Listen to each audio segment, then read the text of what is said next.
Queridos, nós estamos hoje começando o mês, mas encerrando uma série de mensagens que nós começamos algumas semanas atrás, falando sobre espiritualidade superficial, a ponta do iceberg.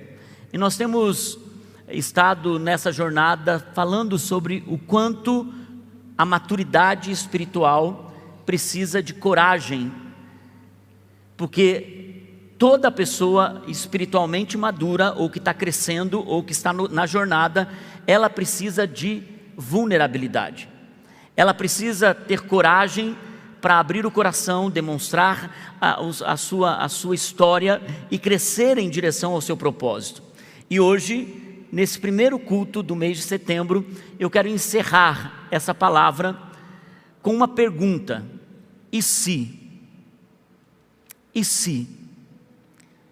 E se você abraçar uma vida espiritual diante de Deus? E se você decidir fazer dos próximos anos da sua vida anos de crescimento espiritual? O que aconteceria no seu futuro? E se você sair dessa igreja hoje tomando uma decisão de que você vai perseguir a presença de Deus? E que você vai buscá-lo de todo o seu coração, e que você vai limpar as sujeiras da sua vida. E se você sair daqui nessa manhã e decidir queimar o seu coração de amor por Deus, e deixar que esse amor, o amor dele, queime todas as outras paixões que te consomem, que te quebram, que te levam a viver uma vida muito aquém do propósito que Deus criou você para viver. E se você deixar Deus se tornar o centro da sua vida, do seu casamento,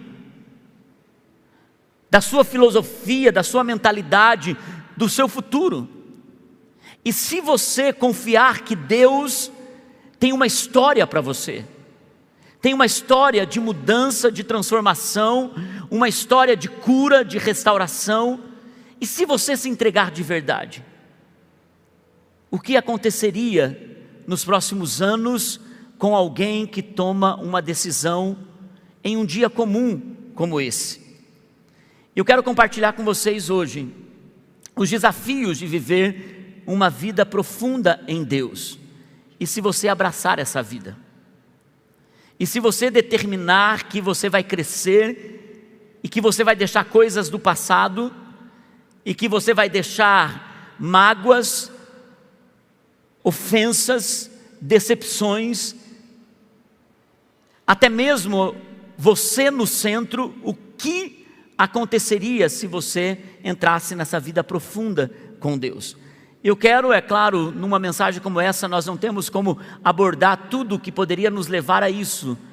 Eu tentei compartilhar coisas, colocar aqui coisas que nós podemos dar os primeiros passos para isso. A primeira pergunta que eu gostaria que nós pudéssemos perguntar é: e se eu dependesse completamente de Deus a partir de agora? Jacó começou uma jornada que era uma jornada de confiança em si mesmo. Jacó demonstra que tudo o que ele estava fazendo era na força do seu próprio braço. Até mesmo querendo ser uma pessoa melhor, era na força do seu próprio braço. Jacó estava demonstrando que tudo que ele sabia que Deus tinha prometido para ele, a força do braço dele não conquistou. Ele teve que enganar, manipular, quando ele teve que lidar com a herança, que era chegar diante do seu pai para receber a bênção, ele teve que se colocar no lugar do irmão dele. E todas as vezes que nós dependemos de nós mesmos, até para vivermos uma vida espiritual, nós vamos nos frustrar. Alguns de vocês, na ânsia de viver uma vida com Deus, e esse desejo é genuíno, esse desejo é sincero, e é por isso que o inimigo entra em uma batalha contra a sua alma. Lembra a batalha da carne, a batalha do espírito, que eu preguei aqui dentro dessa série?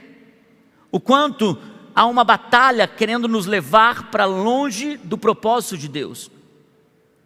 E todas as vezes que alguém abraça esse lugar de controlar a sua própria história espiritual, viver a sua vida espiritual conforme os seus próprios planos, e alguns acabam se frustrando porque não conseguem viver uma vida que na sua percepção seria a vida perfeita espiritualmente.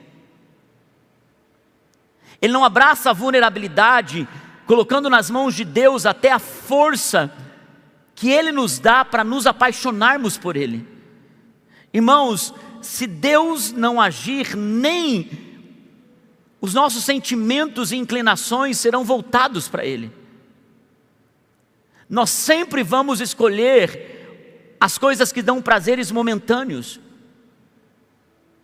A nossa geração é uma geração da superficialidade. É uma geração que não consegue assistir um Reels no Instagram por mais de 1 minuto. Algumas vezes eu vou gravar para trazer uma mensagem para o Instagram, a minha equipe diz assim: pastor, passou de 1 minuto. Fala de novo, só pode 1 minuto. Mas como assim? O pessoal não se engaja. Ninguém consegue ver uma coisa mais de 1 minuto. Só a geração dos mais velhos. Eu falei, então sou eu consigo. E às vezes eu fico lá ouvindo para chegar no final e dizer, por que eu parei 5 minutos para assistir isso daqui? A geração de hoje é uma geração superficial. E com isso nós precisamos olhar para a nossa realidade espiritual e entender que Deus está trabalhando em nós, nos aprofundando nele.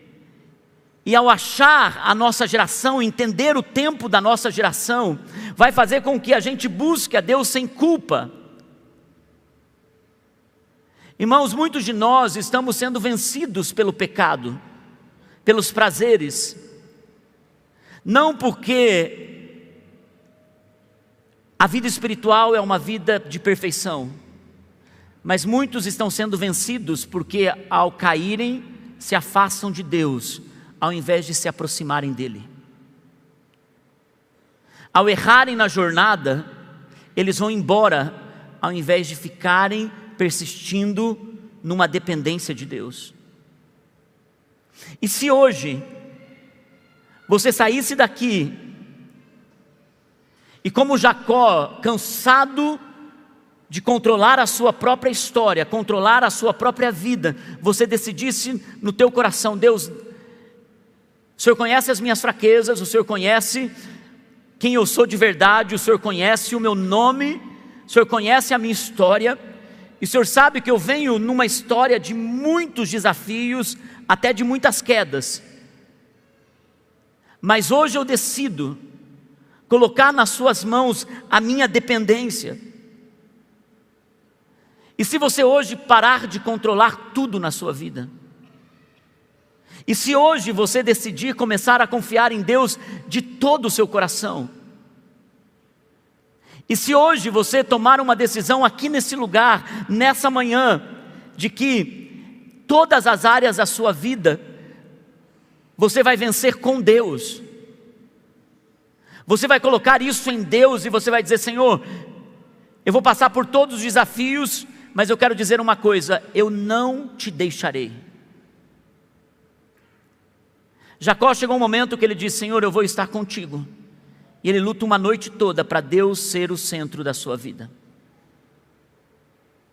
Irmão, chega um momento que nós precisamos, como diz Provérbios 3:5, ele diz, confie no Senhor de todo o seu coração e não se apoie no seu próprio entendimento. Confie no Senhor de todo o seu coração. Talvez tudo que você viveu te trouxe até aqui.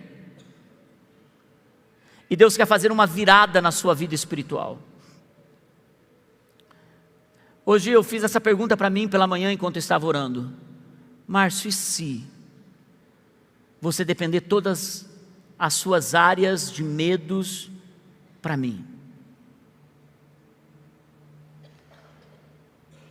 Márcio, e se você deixar eu controlar todas as coisas? Eu confesso que essa música que nós cantamos na ceia, ela tem sido boa parte dos meus devocionais com ela. Cristo, manso e humilde, senta na minha mesa. Filho, porque tudo que eu quero é que tudo seja seu, Senhor. Minha casa, meu dinheiro, minha vida por inteiro, tudo é teu. Tudo é teu.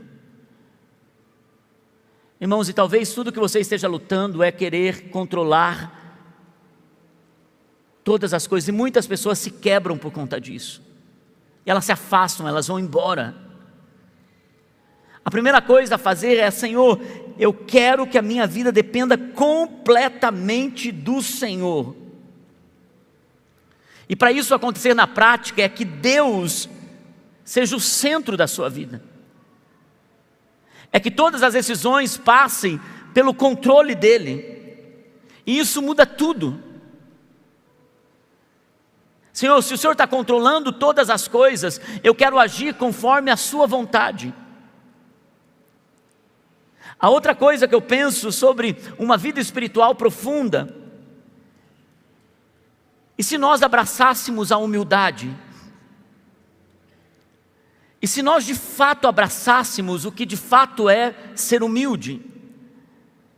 A humildade não é pensar menos de si mesmo, é pensar em si mesmo menos. Eu vou repetir: humildade não é pensar menos de si mesmo, humildade é pensar em si mesmo menos. E ao olhar para a vida de Jacó, Jacó foi marcado para viver uma vida de humildade. Na luta dele com Deus, para Deus ser o centro, Deus marca a coxa dele para ele andar mancando por toda a vida, para que todos pudessem olhar para ele e visse que ele era um homem marcado por Deus. Aquilo, fazendo uma analogia, é um símbolo de um homem andar em humildade. Porque a Bíblia também expressa isso como simbolismo. Irmãos, e se você decidisse andar em humildade, porque só quem coloca Deus no centro se submete ao processo de Deus na sua vida espiritual. Porque a humildade é reconhecer que a verdadeira força ela vem de Deus. E quando nós passamos a olhar menos para nós e mais para aquilo que Deus está fazendo ao nosso redor, nós nos tornamos pessoas empáticas, cheias de misericórdia e ao mesmo tempo cheias de gratidão. Um cristão que é profundo, a sua vida, além de depender de Deus, ele sabe que a partir de agora ele não está mais no centro. A humildade dele em reconhecer que Deus marcou ele e agora ele anda para viver a vida de Deus em sua história, na sua jornada. Irmãos, e você não tem ideia do que Deus pode fazer com pessoas que deixam de pensar mais em si e começam a andar segundo os valores e os padrões de Deus. Humildade é ser marcado por Deus e andar segundo o propósito dEle na sua vida. E tudo que nós queremos ter, é ter muito, aonde nós poderíamos nos orgulhar, porque só pode ser humilde quem tem do que se orgulhar. Na verdade, uma pessoa que não tem nada, você diz, por que ela é humilde? Ela não tem nada mesmo. Agora, uma pessoa que conquistou algo, e você diz, essa pessoa é muito humilde, porque ela poderia ser soberba, mas ela não é. Eu não estou falando apenas sobre você conquistar algo financeiramente, mas quanto mais próximo de Deus você chega, Quanto mais profundo em Deus, quanto mais você conhece a Deus, quanto mais você recebe revelação de quem Deus é, mais você se torna humilde. E é por isso que você não entende porque pessoas abrem mão de tantas coisas para servir o próximo. Você não entende quantas pessoas que começam a receber graça, libertação, perdão do Senhor, então elas começam a dizer: o que eu posso fazer, Senhor, para te agradar e para fazer com que mais pessoas sejam tocadas? Olhe para cada pessoa que está servindo aqui. Isso tudo é fruto de humildade, porque receberam tanto de Deus que eles estão dizendo: eu fui marcado pelo Senhor, e agora tudo que eu posso fazer é derramar mais e pensar no próximo, pensar no outro. Irmãos, uma pessoa que não teve encontros com Deus, ou uma pessoa que é espiritualmente rasa, superficial, ela sempre vai pensar em si mesmo. O culto foi bom porque eu recebi, o louvor foi bom porque cantou a música que eu gosto. Eu cheguei na igreja e tapetes vermelhos desde o estacionamento. Onde já se viu não tem um lugar para o meu carro? Que absurdo, me trataram desse jeito. Tudo tem a ver com ela. Tem que ter um bem-estar até na vida espiritual. E quando uma pessoa começa a passar por desafios, por problemas, essa pessoa, ela diz: eu não mereço isso. Toda vez que você depende de Deus, você confia que Ele é com você na dor e na alegria, na pressão e na vitória. Nos momentos em que você está dizendo para todo mundo: olha o que Deus fez, e nos momentos que você está dizendo: eu estou orando até Deus fazer. Quando você decide depender de Deus e andar marcado por Ele em humildade, você pensa menos em si mesmo. Talvez você não tenha percebido, mas nós temos uma placa lá atrás dizendo: nosso coração continua de madeira. Essa frase nasceu de um momento em que eu recebi uma visita aqui. Um pastor veio, nós não estávamos congregando aqui em cima ainda, e ele chegou e ele disse: Márcio, que lugar impressionante que vocês estão construindo. Márcio, talvez seja uma das maiores igrejas de Curitiba, se não do Paraná. Irmãos, de fato, tudo que nós fizemos aqui foi com tanto sacrifício, tanto trabalho, tanta espera, tanta oração, tanta entrega, que sabe quando você está construindo e você nem está vendo o que você está fazendo. Mas quando ele começou a falar aquilo, parece que os meus olhos se abriram e disse: puxa, é verdade. É verdade. E ele começou uma conversa tão inadequada, ele começou dizendo assim: você deve ter muitos dizimistas de 50 mil. Eu disse: não tenho. E ele começou: nossa, mas como vocês conseguiram fazer isso? Ele disse: não, então você deve ter muitos dizimistas de 10 mil. Eu disse: não tenho. Eu comecei a ficar tão envergonhado. Ele disse: meu Deus, mas então como que você construiu algo desse tamanho? Não, ele estava fazendo um leilão comigo. Mas então você deve ter muito dizimista de 5 mil. Gente, eu estava tão envergonhado que eu já comecei: devo ter. Não, eu devo ter sim. E eu estava subindo, e conforme ele subia as escadas, ele ia elogiando. Gente, mas ele me falou tanto: Márcio, mas que coisa maravilhosa. E aquele Márcio começou a encher meu coração. Eu pensei: nossa, é verdade, nós estamos arrebentando, nós estamos quebrando tudo, hein, gente? Mas nós estamos fazendo uma coisa linda. Quando nós subimos lá na sala de oração, no último andar, e ele: Márcio.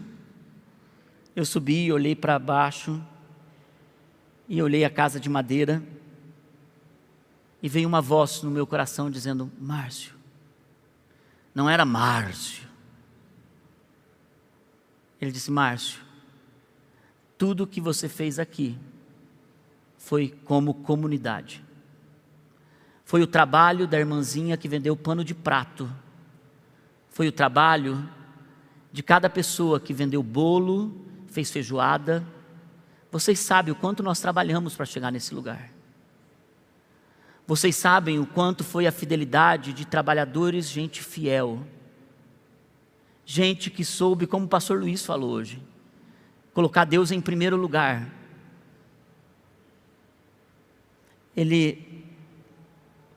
O cara tinha até desaparecido, mas ele foi a maior bênção, a melhor visita que eu recebi. Porque primeiro ele colocou meu coração num lugar, para Deus me mostrar quem realmente nós somos. Eu olhei para baixo, olhei aquele templo de madeira, e o Espírito Santo falou comigo: Márcio, o dia que o seu coração deixar de ser de madeira, você perdeu todo o propósito que eu tenho para a sua vida.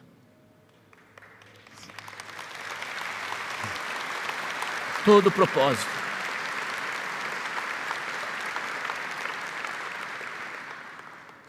Irmãos, nós temos até, sim, do que dizer. É bonita essa igreja, e nós vamos deixar ela mais bonita ainda, mas tudo isso com um só propósito: para que Deus continue tocando as pessoas, das mais simples, mais humildes, até os mais requintados e pobres de espírito, que a única coisa que eles têm é dinheiro. E quando eu preguei isso, há uns 2, 3 anos atrás, a pastora Ju falou: pastor, eu quero fazer um painel lá atrás. Eu disse: tá bom, mas eu quero que seja surpresa. E ela fez o painel lá atrás, e ela colocou não mais a frase que eu disse aqui. Ela colocou: não o meu coração. Ela colocou: o nosso coração sempre será de madeira. Porque não é mais a minha realidade, é a nossa realidade. Queridos, tudo o que nós esperamos de uma congregação é que ela dependa de Deus, e que ela possa saber de onde Deus a tirou,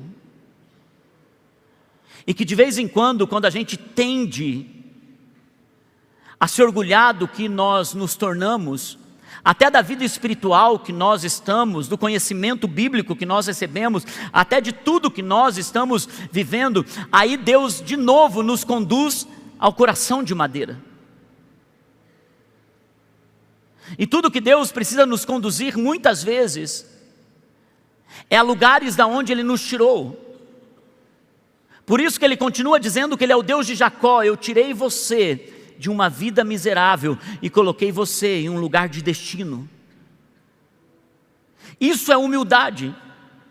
É humildade que sabe de onde Deus nos tirou, então te faz servir mais, te faz olhar menos para você e construir com pessoas. Com pessoas. Hoje, quando eu cheguei, nós tínhamos aqui o Silvio. O Silvio, ele estava servindo aqui no canto. Ele é um dos meus discípulos, ele está no meu GC. Nós ganhamos eles para Jesus, eles vieram, eles se batizaram, eles estão servindo a Deus. E o Silvio enfrentou uma batalha bem pesada financeiramente, ele e a Andréia. Eles bateram o carro e eles, assim, tiveram um processo de meses sem carro. E durante todo esse período de sem carro, o que eu vi foi o Silvio vindo a pé. Ele mora para lá do aeroporto, perto do aeroporto. Ele vindo a pé, muitas vezes de Uber, vindo para ser o primeiro a chegar, para servir no apoio, e ser o último a sair, para servir no apoio. Ele não subiu no altar, ele não pegou o microfone, nenhum de vocês aplaudiram ele, mas ele entendeu de onde Deus tirou ele, e o quanto Deus está trabalhando na sua história. E tudo que se faz é pensar menos em si mesmo e pensar mais no outro. Isso é uma vida espiritual profunda. A outra coisa que eu quero compartilhar com vocês: e se você, a partir de agora, perseverar em oração,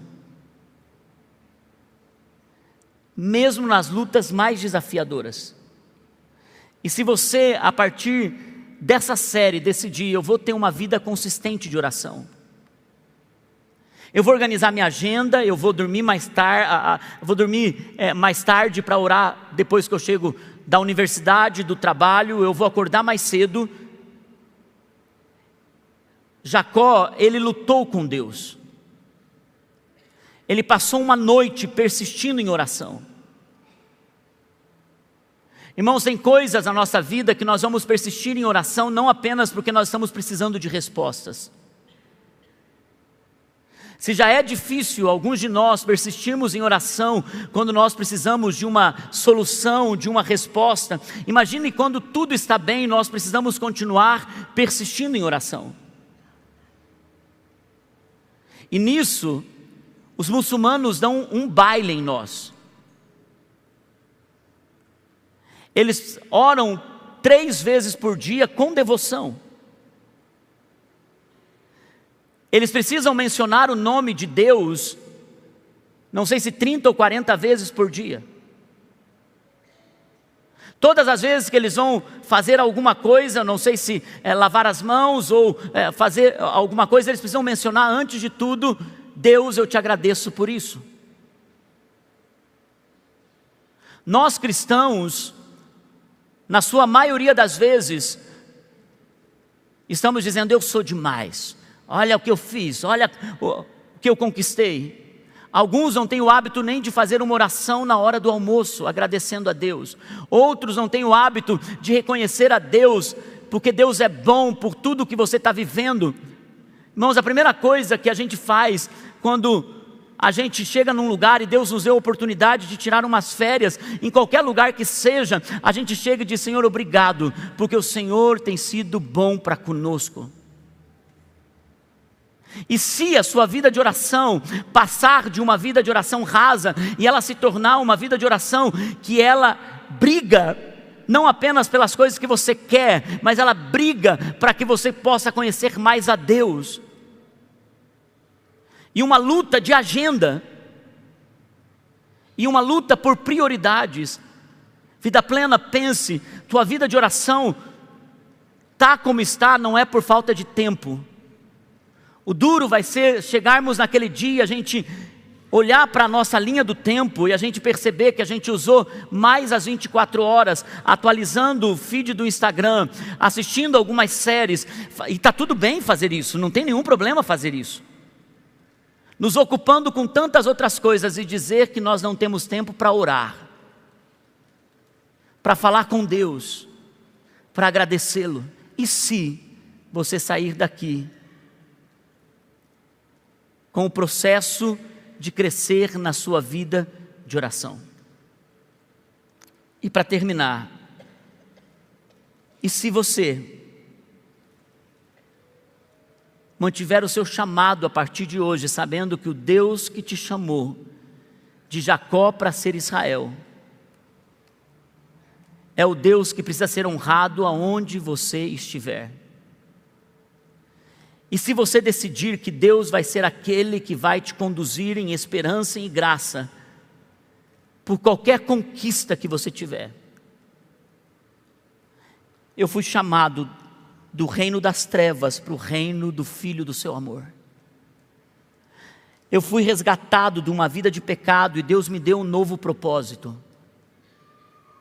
Eu fui chamado de uma vida perdida e agora eu me encontrei. Eu era cego e agora eu vejo a luz.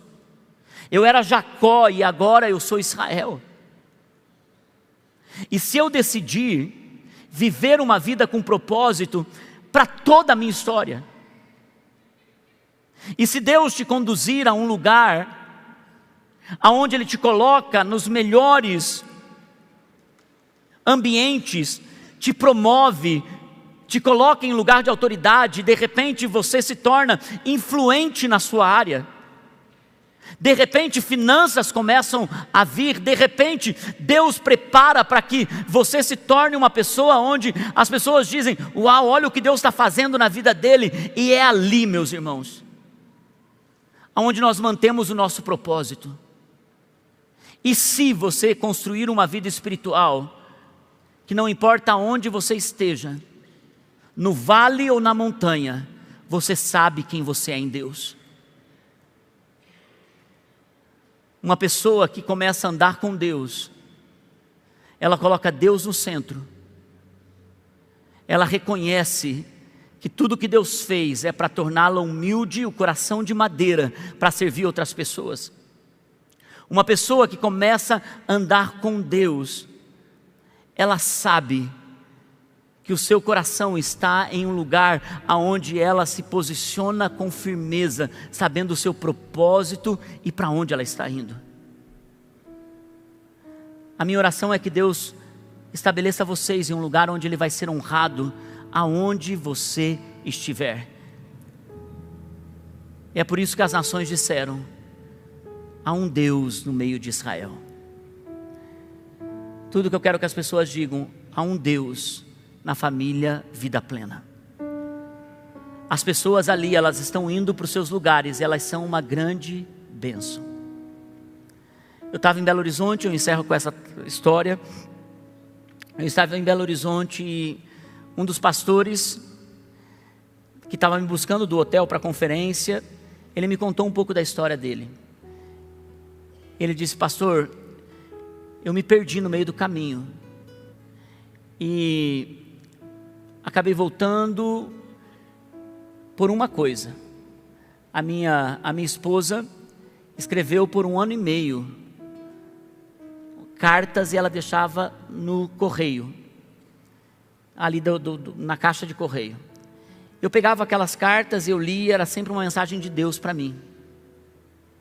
Eu recebia toda semana uma carta, e eu lia com ela, ela dizia: uau, Deus te ama mesmo. E não, por 1 ano e meio, até que um dia, aquelas expressões de amor começaram a tocar profundamente o meu coração. Eu fui a uma igreja, aceitei Jesus como Salvador, e quando eu saí chorando, por conta de tudo que aquelas expressões de amor estavam me tocando, ela disse para mim: agora eu preciso te contar que fui eu que escrevi as cartas durante todos esses anos, todo esse período. Disse que ele abraçou ela, chorou, porque ela até fazia um teatro quando ele lia as cartas, achando que poderia ser alguém. Ela diz: isso foi uma construção de Deus na minha vida. Mas uma outra coisa que me trouxe para Cristo é que um jovem começou a trabalhar comigo. E esse jovem começou a pregar o Evangelho para mim mais com suas atitudes do que com suas palavras. Eu recebia a carta durante a semana, mas eu tinha a presença de alguém todos os dias. E chegou um momento que eu estava tão impactado com aquele jovem, porque ele falava de Deus, falava de Jesus, mas sua atitude era muito maior do que o que ele falava. E ele disse: cara, eu preciso ouvir mais disso. Então, ele falou: só posso falar para você na hora do almoço, porque senão eu vou roubar o tempo do meu patrão. Ele falou: até nisso ele deu bom testemunho. E na hora do almoço eu organizava o meu almoço, porque eu era gerente, ele era um rapaz que não tinha um cargo importante ali. E eu organizava o meu almoço para ouvir ele na hora do almoço. Ele disse: aquele missionário me ganhou para Cristo.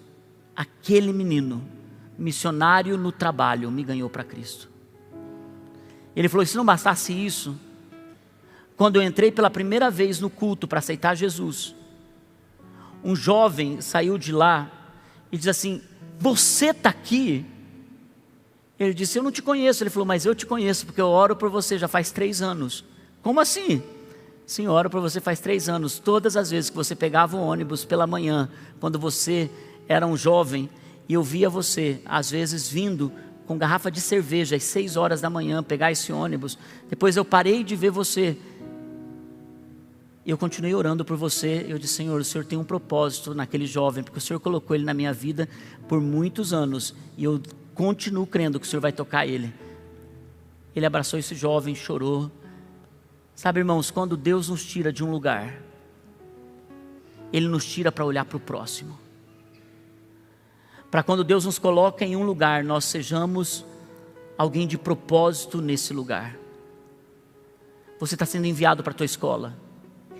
Você está sendo enviado para o seu trabalho, você está sendo enviado para onde você está. E quando Deus te abençoar mais ainda, não esqueça, você tem um propósito. Você tem um propósito enorme. Brilhe a luz de Cristo.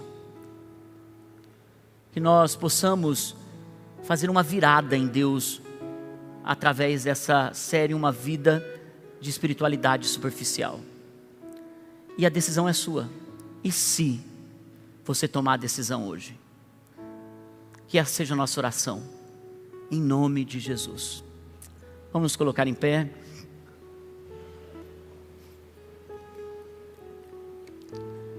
Feche seus olhos.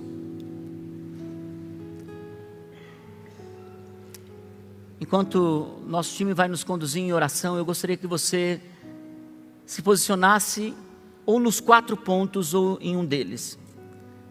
E se você dependesse de Deus e saísse do controle a partir de hoje?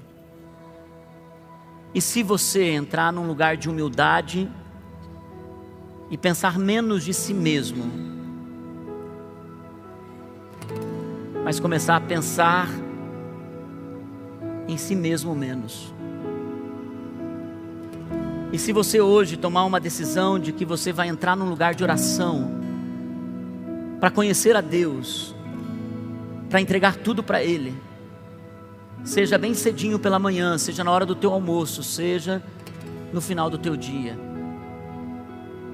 E se você se mantiver fiel no chamado de Deus na sua vida, você tem um propósito. Você tem um propósito. Deus não te salvou para estar guardado apenas em você. E se você tomar uma decisão agora, faz sua oração, porque afinal de contas a vida é sua, e é você que presta conta diante de Deus e diante do teu futuro. Faz sua oração hoje, só você e Deus, só você e o Senhor, só você e o Senhor. E tudo que eu tenho é teu, Cristo. Tudo que eu sou é teu, Filho. Minha casa, meu dinheiro, meu destino por inteiro. Saia do controle. Tudo é teu. Saia do controle, dê tudo a Ele, dê tudo a Ele. Faz esse dia um marco na sua vida. Tudo que eu tenho Dê tudo a Ele, dê tudo a Ele, dê tudo a Ele. Cristo. Não resista, não resista, não hoje, não hoje, não resista. Filho, minha casa, meu dinheiro, meu destino por inteiro, tudo é teu. Vamos declarar mais uma vez: tudo que eu tenho é teu. Tudo que eu tenho é teu. Faz essa canção sua oração. Cristo, tudo que eu sou é teu, Filho. Minha casa, meu dinheiro, meu destino por inteiro, tudo é teu. Senhor, nós consagramos a Ti a próxima estação da nossa vida.